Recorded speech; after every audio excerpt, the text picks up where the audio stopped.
You know, funny story before this review gets started.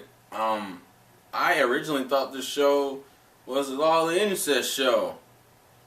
Good thing I didn't let that deter me because I have totally seen worse, right? No, no.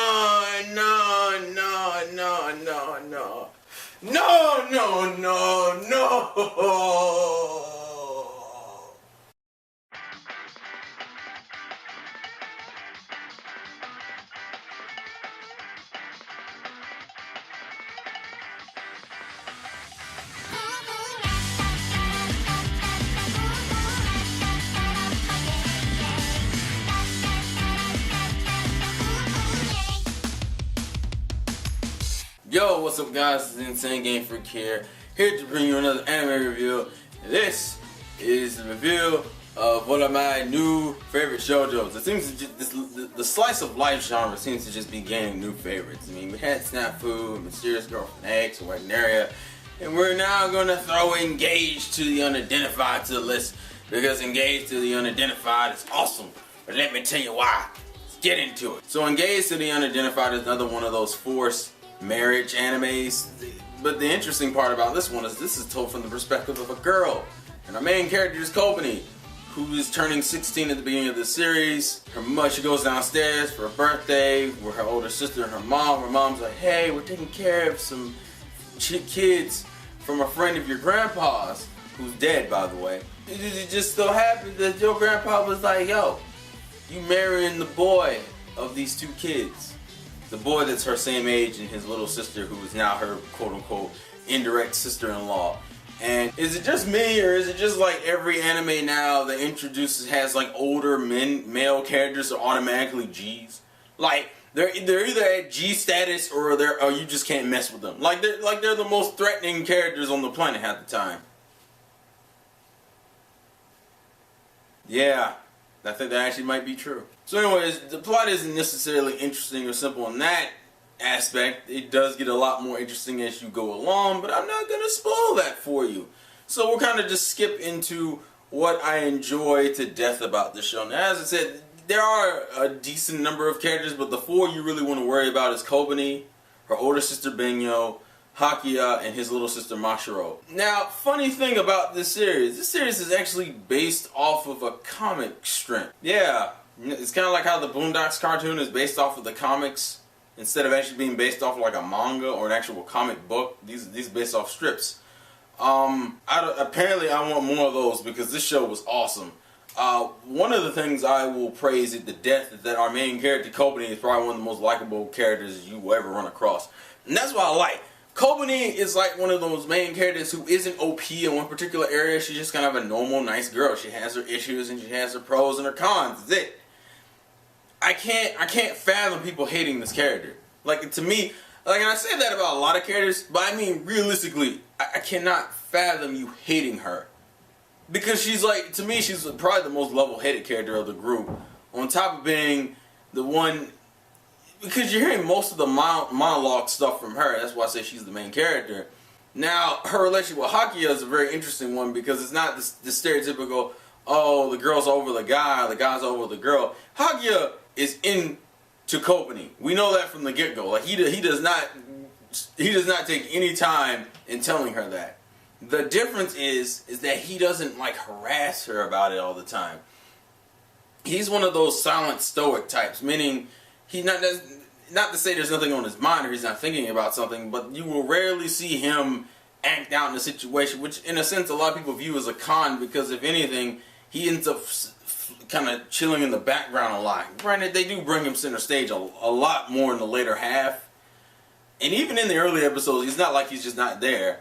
But the whole point I'm trying to make is that if you're looking for a male character who's going to stand out, like heavy stand out, Hakia is not it. But for what Hakia is supposed to do, and considering the situation he's surrounded in, you don't really mind. In the moments they had together are really cute and sweet. The comedy source, though, is Benyo and Mashiro. Oh my god. Oh my god. Mashiro to me should be the basis of all little sister characters. Mashiro has that stereotypical, you know, she's very bossy and arrogant, but she still has the naiveness of a little girl because she is a little girl. But the way it's balanced out with her character is interesting and funny and nowhere near being annoying. And then considering you pair her up with Binyo, who, for all intents and purposes, is a pedophile. I don't know why. Maybe it's because I'm a guy, but I've always enjoyed perverted females more than I've enjoyed perverted guys. Particularly because as a guy, we see that all the time and it's redundant. To see a girl in that position is funny. Especially because she's a lolly addict. Now technically I would call her a pedophile.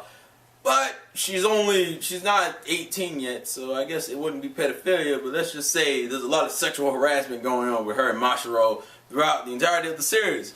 Seriously. Their interactions will make you just roll on the floor laughing. Not saying none of the other characters get funny moments, but oh my god. The comedy with those two is just like on god level. It's so ridiculous to me. It's awesome. It's like every episode. And then once again, you could also consider the con because they use their jokes so much. Not saying their jokes don't have any variety to it, but because there's a lot of comedy. Like if I had to kind of weigh it in percentage, I'd say this thing is about 60 to 70% comedy and like 30 to 40% romance. Because there's comedy in like almost every episode. The other thing about the show that is absolutely awesome is the pacing. I'm going to compare this with another famous shoujo show, which would be Kimi no Doga. You know how Kimi no Doga had 2 seasons and they only really covered maybe like 3 plot points in those 2 seasons? 3 or 4 plot points? Engaged and Identified takes almost all the stereotypical cliched shoujo plot lines you would do in these types of shows and like shoots them down per episode. Like, it is an astonishment if any of these misunderstanding or plot points go past like an episode or 2. If it goes past like 1 episode, that's shocking, but it's usually not making it past that 2nd episode because Engaged and Identified likes to just kind of go through the motions. It doesn't want to dwell on anything for too long. Therefore, you never really get bored with one particular situation because the one thing about shoujos that always will get on people's nerves is how everything goes wrong because of a simple misunderstanding. And I'm not saying that's not realistic to an extent, but at a certain point, you're kind of just like, can we move on? Like, it aggravates you because the problem can be easily solved and none of the characters decide to do anything about it. And you're just sitting there in the back like, come on, it's not, just do it. Like, you're just sitting in the back like, come on. Engaged and Identified is like, nah, bump that. We're just going to go through it. And that's what makes it enjoyable because you get to have a lot of different plot points and character development moments throughout the series. And as I said, the show isn't inherently deep, but it's quick fire, it's funny, it has a really cute romance, and the characters are not really overbearing or annoying. I mean, granted, some are more focused on than others, but you never really get aggravated with one. And if you're going to get aggravated with anyone, it'll probably be Binyo and Mashiro because of the ridiculous amount of comedy you get from those two. All in all, Engaged and Identified is one of those shoujos and slice of life series that you'll watch and be like, this is way too cute. And to me, this show has heavy rewatch value because if we want to talk about how many times I've seen Engaged and Identified, considering it just finished airing, I would say I have seen Engaged and Identified like 4 times because I rewatched the episodes like 4 times. This was my show. Like when this thing was airing every Thursday morning around 9:45, yes, I remember the time because I was so ready every Thursday morning to watch. I used to wake up before I go to work, watch an episode, and then get dressed. It's so good. I love it because it doesn't dwell on anything. You give me this main character who's incredibly cute, incredibly down to earth. She asks questions. She doesn't drag any of this crap out. And you give me these funny side characters. And I'm not just talking about Binyo and Mashiro. I'm talking about like her best friend Mayura, or Suitsugi, or Nico, or Binyo's best friend. I like the characters, or Hakuya and Mashiro's mom. It's just like, oh, it's so good. It's so good. I can't really express any further than that. Also, because the opening and endings are on G level, and that ending, Mashiro World for the win. You cannot beat Mashiro World at all. I'm recording this video on the Sunday, and I hate Sundays. I hate Sundays so much. That's the only thing about this show that kills me. It made me hate Sundays so much. As I said, the only thing you may not like about this show is the fact that it's not as deep as you may want it to be. I know the only thing I probably was wishing for more of was maybe a little bit more of the romance, because it is somewhat unbalanced. It's a lot more comedy heavy than it is romance heavy. It's a lot more comedy heavy than it is romance heavy, and I know that might throw a few people off, and they're like, oh, I want to see more Hakuya and Kobo, because we've been seeing Masho and Bingo act fools for like 3 episodes, and it's like, But anyways, I highly suggest you watch this. I know Sentai has the license to it, so I'm buying this. I don't care if it's sub only or dub, I don't care. It's going in the collection. But if you don't want to buy it and you want to just try it out, you should go to Crunchyroll.com.